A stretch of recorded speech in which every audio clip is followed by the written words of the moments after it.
Le meurtre de ce malheureux Quentin de Ranc monopolise l'actualité. Passons sur la malhonnêteté intellectuelle de l'ensemble de la galaxie gauchiste, qu'elle soit politique, médiatique, culturelle. Honnêtement, c'est le dernier de mes soucis. Depuis toujours, je sais que la gauche n'a qu'un rapport extrêmement distant avec la démocratie et la liberté. Elle peut toujours venir dire qu'elle condamne, que c'est inacceptable, etc., etc. Ça n'a aucune importance. Le moment venu, la gauche fera corps pour battre ce qu'elle appelle la droite avec un ton méprisant et qu'elle n'a jamais considéré comme un adversaire politique normal en démocratie. Pour elle, la droite, c'est l'ennemi qu'il faut combattre de toutes les façons possibles et imaginables. Non. Ce qui m'intéresse, c'est justement les réactions de la droite ou de celles qui se prétendent telles. C'est un Wauquiez qui tient des propos convenus à l'Assemblée. C'est un Larcher qui dénonce un climat de violence, qu'on appelle le service minimum. Mais c'est aussi et surtout un Retailleau qui appelle à un cordon sanitaire contre la France insoumise, etc., etc. Cette histoire de cordon sanitaire, c'est le truc à la mode. Il y en a d'autres qui appellent à l'interdiction de LFI, comme s'il suffisait d'interdire un mouvement gauchiste pour transformer des brutes épaisses robespierristes en 12 agneaux démocrates. Désolé, mais comme toujours, la droite, ou la prétendue telle, n'a rien compris. Et moi, ce qui m'intéresse, c'est de pointer sa responsabilité là-dedans. Depuis 40 ans, si l'on prend le moment du décollage, du vrai décollage électoral du Front National, voire 50, si l'on se réfère à sa fondation en 1972, cette fausse droite n'a cessé à la fois contre toute vérité historique, mais aussi contre la réalité des faits, d'ostraciser ce parti de la même façon que la gauche, au motif qu'il serait d'essence fasciste, anti-républicaine, etc., etc., avec le résultat que l'on sait. La progression du FN devenu RN fut inversement proportionnelle à l'évolution du nombre de naïfs croyant à ces billevesées. Il n'y a évidemment pas plus de fascistes en France que d'éléphants roses dans les couloirs, mais aujourd'hui encore, il se trouve des Larchers, des Barnier, des Bertrand, pour affirmer qu'entre Mélenchon et le RN, ils ne choisiraient pas.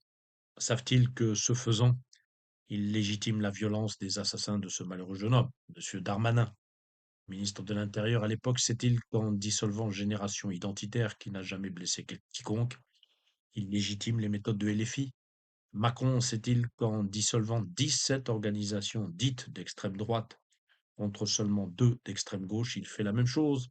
Monsieur Wauquiez, élu grâce au désistement de l'extrême gauche, participe de cette atmosphère qui, depuis si longtemps, légitime l'extrême gauche. Il a, comme les autres, mis en place tout un système qui fait que jamais la prétendue extrême droite et même la droite tout court n'est traitée comme la gauche. Un exemple? Madame Le Pen ne sait toujours pas à l'heure qu'il est si elle pourrait être candidate à la présidentielle de l'année prochaine. Pour des faits parfaitement similaires, M. Bayrou, lui, a été relaxé. Pour des faits tout aussi similaires, M. Mélenchon n'a, lui, toujours pas été jugé. Autre exemple, mardi 17 février, la Banque de France a annoncé lancer une enquête contre un de ses cadres. Pour quel motif? Il a relayé un post X de Sarah Knafo. Voilà où nous en sommes en France aujourd'hui. Et si nous en sommes là, c'est parce que la prétendue droite a prêté le flanc à cette dérive totalitaire. Et c'est parce qu'elle s'est comportée ainsi, en avalisant ce stupide cordon sanitaire contre le RN, que la justice juge, avec constance selon le deux poids, deux mesures. À la gauche, toute la mansuétude possible, à la droite, toujours la sévérité maximale. Donc toutes ces minutes de silence, ces jérémiades, ces appels à un nouveau cordon sanitaire contre un parti, ce dont d'ailleurs la gauche se souciera comme d'une guine, sont à la fois un summum d'hypocrisie et de stupidité. Non, la démocratie, ce n'est pas ça. Ce ne sont ni des ostracismes, ni des cordons à la. C'est d'abord se baser sur les faits. Le RN n'est pas plus fasciste qu'il n'est nazi. Ce n'est pas le RN.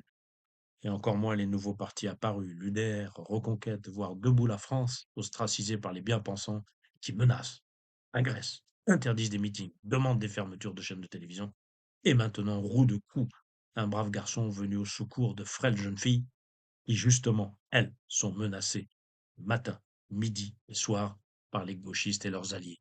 Tant que la quasi-totalité des partis politiques français continuera à accréditer ce fantasme d'une extrême droite et continuera à ostraciser des formations qui représentent bientôt la moitié du corps électoral, climat de violence instauré par l'extrême gauche ne cessera pas, car celle-ci se sent impunie et bénéficie d'un privilège non seulement dans les médias, mais aussi chez les juges. Une démocratie ne peut pas fonctionner ainsi.